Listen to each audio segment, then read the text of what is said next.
नमस्कार, जोहार। हमारे साथ बैठे यहाँ के जिला अध्यक्ष संतोष कुमार कुशवाहा जी, अल्पसंख्यक कांग्रेस के प्रदेश अध्यक्ष उमर खान जी, हमारे साथ बैठे जो पूर्व अध्यक्ष हैं गगन मिश्रा जी और कार्यकारी अध्यक्ष रिजवान जी, तमाम आप पत्रकार मित्रों,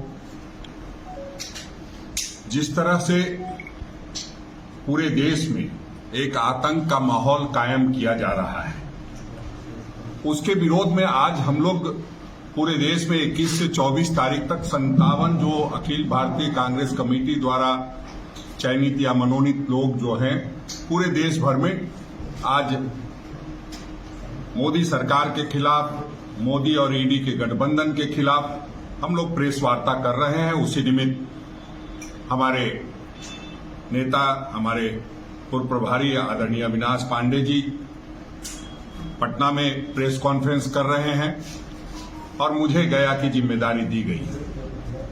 आप सब जानते हैं कि केंद्र की जो ये निकम्मी सरकार है, किस तरह से लगातार मुद्दों से ध्यान भटकाने के लिए इधर उधर की बातें करती रहती है। जब हम लोग महात्मा गांधी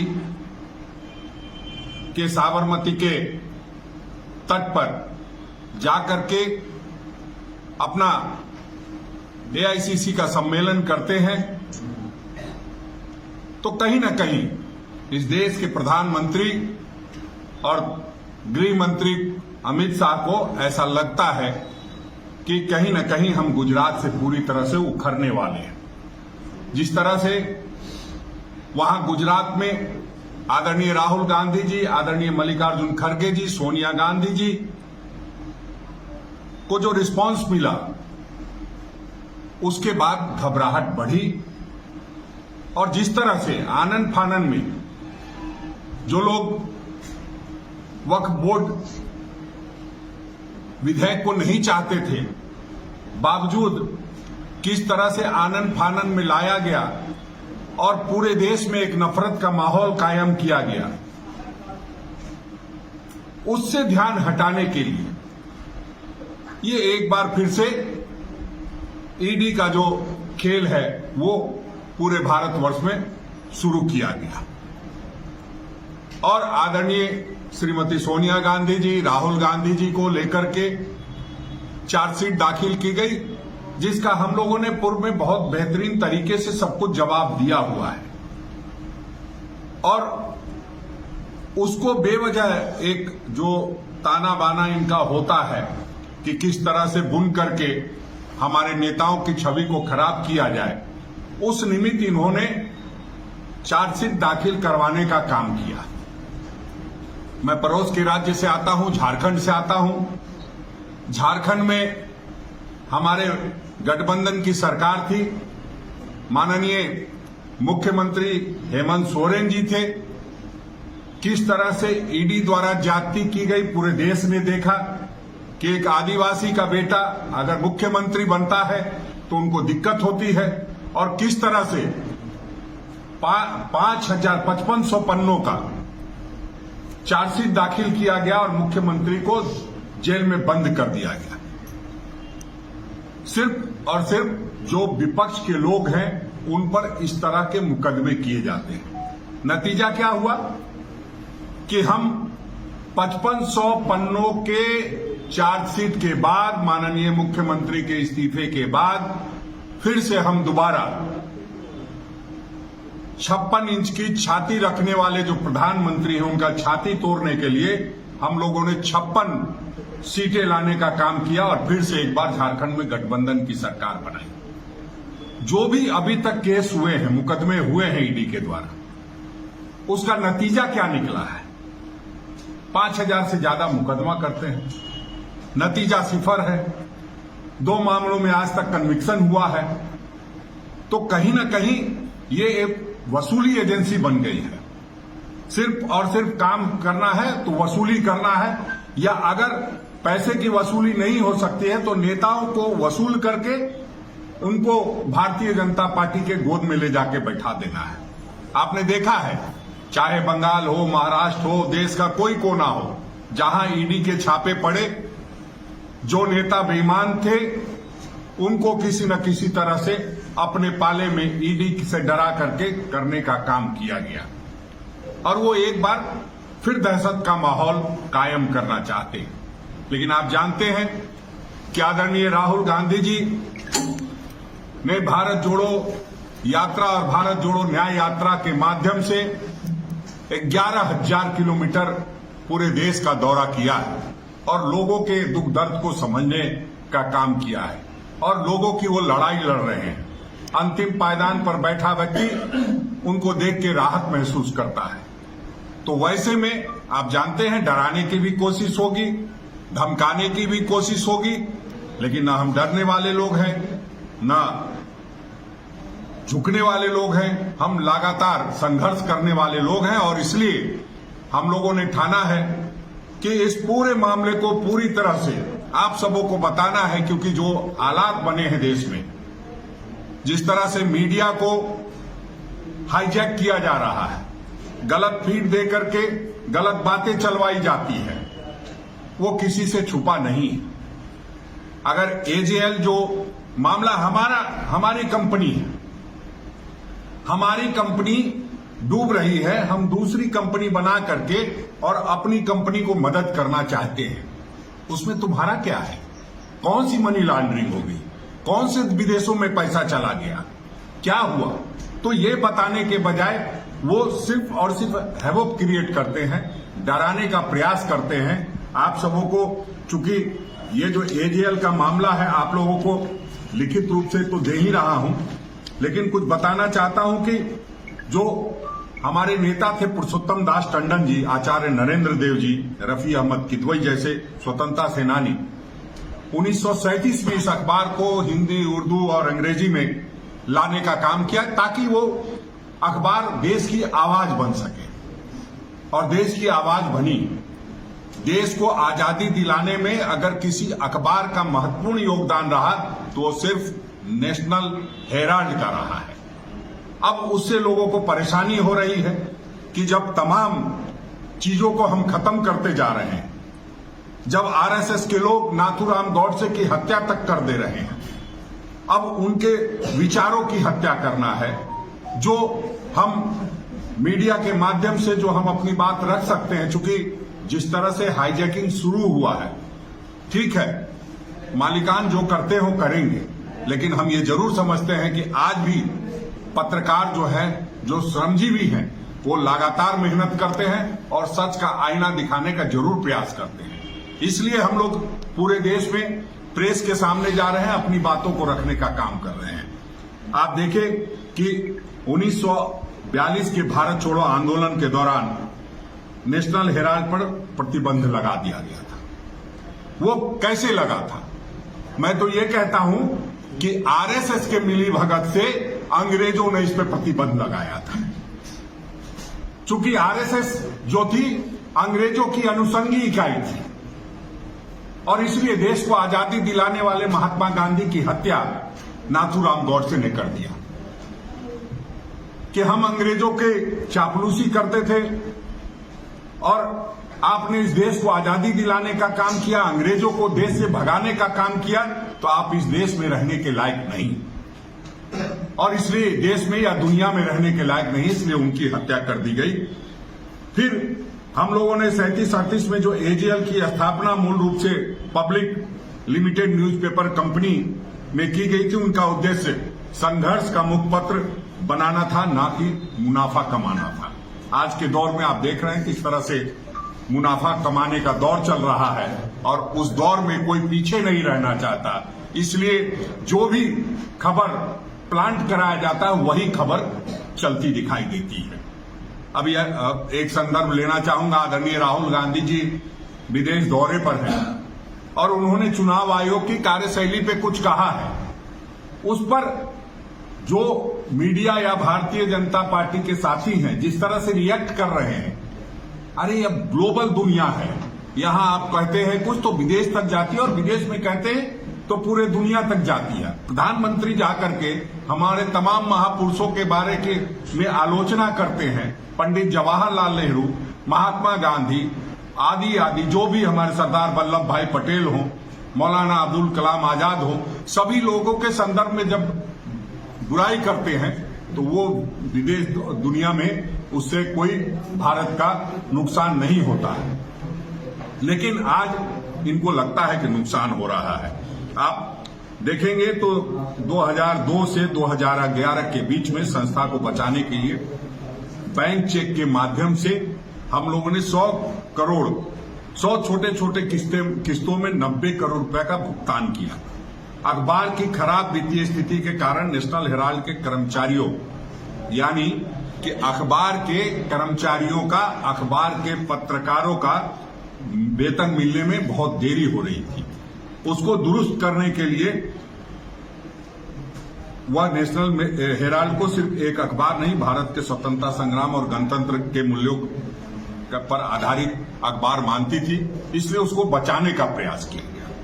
और जो दौर चल रहा था उसमें नेशनल हेराल्ड और संडे नवजीवन को पुनर्जीवित करना बहुत जरूरी था और उसलिए ये सारी चीजें की गई थी। इसमें हम लोग इतना ही कहेंगे कि जो हुआ वो अखबार को बचाने के लिए हम लोगों ने पूरी ताकत लगाई और उसमें तरह तरह के सुब्रमण्यम स्वामी जैसे लोग जो उन्होंने दायर किया 2020 में और उसको आगे बढ़ाने का काम किया, अपनी खुद की जिरा पर रोक लगाने की मांग भी की और बदले में अपने ही मामले में खिलाफ किया।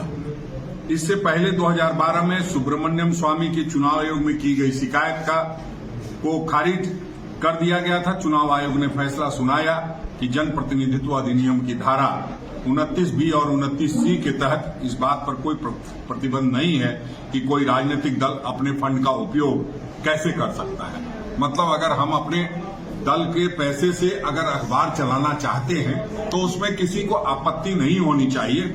उस पर ऑलरेडी फैसला आया हुआ है।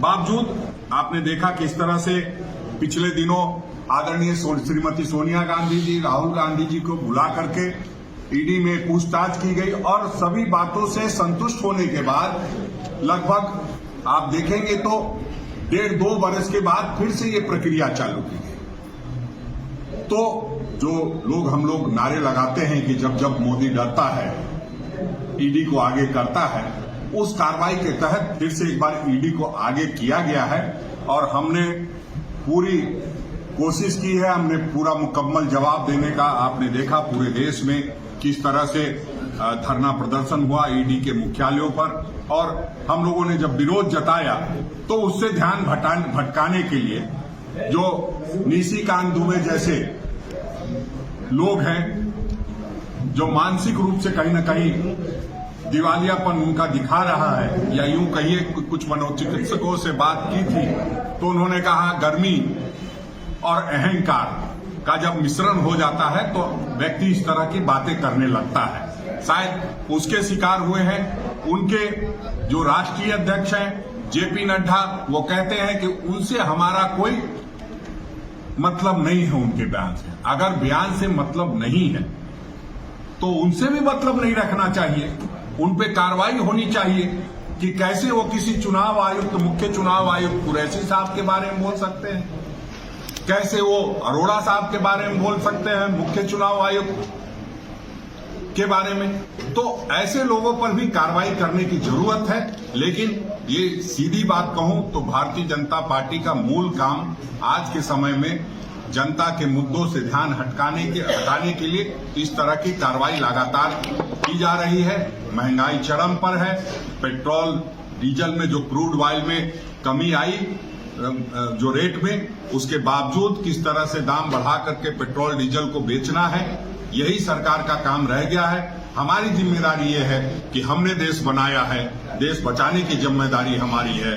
हमने संविधान बनाया है, हमें संविधान बचाने की जिम्मेदारी हमारी है। उस तहत हम लोग चूंकि मीडिया को, हम जो मीडिया के साथी हैं उनको चौथा स्तंभ मानते हैं, इसलिए सबसे पहले हम लोग ये चाहते हैं कि आपके माध्यम से हमारी बात लोगों तक पहुंचे। हम लगातार इस तरह के आयोजन करके आपके माध्यम से भी और सड़क, सदन और न्यायालय के माध्यम से इस सरकार को बताने का काम करेंगे कि आप जो अहंकार में चूर होकर के इस तरह की गलत हरकत कर रहे हैं उससे बाज आइए। लोकतंत्र को जिंदा रखने दीजिए, संविधान को जिंदा रहने दीजिए। जो बाबा साहब अम्बेडकर ने इतनी मेहनत के बाद कुछ दिया है उसको तोड़ना मरोड़ना बंद कीजिए, उसमें नुक्ताचीनी निकालना बंद कीजिए।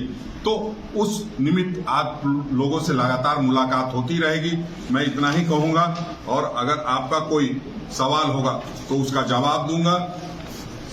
अध्यक्ष जी, और अगर कॉपी आ गई होगी तो हम लोग आपको वितरित कर देंगे ताकि आप जो मीडिया के साथी हैं, जो प्रिंट मीडिया के साथी हैं, वो विस्तार से हमारी बातों को जनता तक पहुंचा सके। इस अखबार को चलाने के लिए सरकारी धन नहीं मिलता, इस अखबार को चलाने के लिए सरकारी धन नहीं मिलता। नहीं, अगर सरकारी धन मिलता तो इस अखबार की ये स्थिति नहीं होती। तब कैसे वकालत कर रहे हैं? यही तो बात है कि हमने अपना पैसा दिया 90 करोड़ रुपया उसको जिंदा करने के लिए कि नहीं, ये है। फिर उसके बाद जो अब कितने पन्ने, 5000 पन्ने का सुना है कि वो भी चार्जशीट तैयार किए हैं, वो आता है, उसको भी हम लोग देखेंगे। लेकिन जो जिस तरह से बातें कही जा रही है वो पूरा झूठ का पुलिंदा है और इसमें आपको पूरी बातें विस्तार से लिखी हुई है कि किस परिस्थिति में हम लोगों ने कंपनी बनाई, फिर उसको हेल्प किया, हमारी पार्टी से जो हमको चंदा मिलता है उससे हमने मदद की। अब इनको दिक्कत है कि आप किसी अखबार को क्यों जिंदा करना चाहते हैं? हम अखबार को मारने में लगे हुए हैं, हम मीडिया को स्वतंत्र से गुलाम बनाने में लगे हुए हैं, तो आप क्यों कर रहे हैं? तो इसलिए इस तरह की कवायद की जा रही है। इससे सीधा संदेश अखबार वालों के लिए भी है, पत्रकार मित्रों के लिए भी, और जो मीडिया कंपनी बड़ी बड़ी लोग चलाते हैं उनके लिए भी है कि हम जब कांग्रेस पार्टी द्वारा चलाए जा रहे अखबार को जीते जी मार सकते हैं तो आप लोग किस बात का गुमान रखते हैं कि आप स्वतंत्र पत्रकारिता कर लेंगे? इसलिए ये एक तरह का। ठाकुर साहब जी, लखनऊ जो आपका नेशनल हेराल्ड था 1992 में ही ये समस्या में आ गई। वहाँ के कर्मियों की समस्या था, वेतन के मामले थे 1992 में थे। बिल्कुल, मुझे अंदाज है कि उस समय सरकार भी आपकी थी। हाँ। तो फिर ये समस्या कैसे हो गई थी? उन कर्मियों के, अखबार के कर्मियों के वेतन कैसे लंबे समय तक पड़े हुए? नहीं, देखिए सर, इससे इतर कर देते हैं कि सरकार हमारी थी, उससे उसका कोई लेना देना नहीं है। ठीक है, सरकार से उसका कोई लेना देना नहीं था। 1992 से जिस तरह से लगातार कई कर्मियों की छटनी भी हुई, बावजूद जब अब ऐसा लगा कि बिल्कुल मृत प्राय हो जाएगा तो इस पर फोकस किया गया। आप देख रहे हैं, आपने देखा होगा संगठन में भी कई तरह के अभी नजदीक में बदलाव किए गए हैं। कई बार लगता है कि मोनोटोनस चलते रहे और उस पे कहीं न कहीं गिरावट आती जा रही है, तो ऐसे में हम लोगों को कदम उठाने पड़ते हैं और वो हमारी पार्टी ने बहुत सोच समझ करके, जो एजेएल के लोग थे उन लोगों ने सोच समझ करके उठाया कि कैसे आज आप देख रहे हैं वो जितनी संख्या में प्रिंट होनी चाहिए वो भी नहीं हो पा रही है। बहुत जो कम लोग उसको लेते हैं, क्योंकि आज अखबार का दौर बहुत मुश्किल का दौर है। जो आप लोग अखबार के लोग हैं सब जानते हैं कि किस तरह से लगातार गिरावट आ रही है। तो उस निमित्त हम लोगों ने फैसला लिया था और उस संदर्भ में पूरी जानकारी आपको हम लोग इसमें दिए हैं। और अगर कोई सवाल हो। कल खड़गे साहब का बयान आया था कि मोदी और भाजपा हम लोगों के साथ दुश्मन जैसा। संदर्भ यही था कि जो चार्जशीट हुआ है वो सिर्फ कांग्रेस पार्टी को परेशान करने के लिए हुआ है। तो इस पर आज जीतन राम मांझी जो केंद्रीय मंत्री हैं उनका बयान आया है कि चूंकि कांग्रेस के नेता विदेश में जाकर देश का ये करते हैं, नुक्ताचीनी करते हैं, तो निसंदेह वो देश के मतलब अहित कर रहे हैं, अहितकारी हैं। नहीं देखिए, अब चूंकि मांझी जी कृपा के पात्र हैं, अब अगर वो नहीं बोलेंगे तो कौन बोलेगा, उनको आगे किया। देखिए किस तरह की भारतीय जनता पार्टी राजनीति कर रही है कि खड़गे साहब ने बोला है इसलिए मांझी जी को आगे कर दो। मांझी जी विदेश तो ले नहीं जाएंगे प्रधानमंत्री जी, तो मांझी जी यही बैठ करके अपनी खींच मिटा रहे हैं और कुछ नहीं। विदेश लगातार उनके प्रधानमंत्री भी दौरा करते हैं, लगातार वो अपनी बातें कहते हैं, लगातार जो जिस देश को लोगों ने आजाद कराया, जिन लोगों ने, वो हमारे पूर्वजों को सरेआम सब कुछ कहते हैं। उस समय मांझी जी के जुबान से बात नहीं निकलती है। थोड़ा रुक जाइए, मांझी जी भी खिलाफ बोलेंगे, थोड़ा स्वार्थ की पूर्ति में कमी आने दीजिए। अभी चुनाव है, उसके बाद देखिए आगे आगे होता है क्या, तब क्या बोलते हैं। धन्यवाद। बीच में लाइट कर दिया फिर।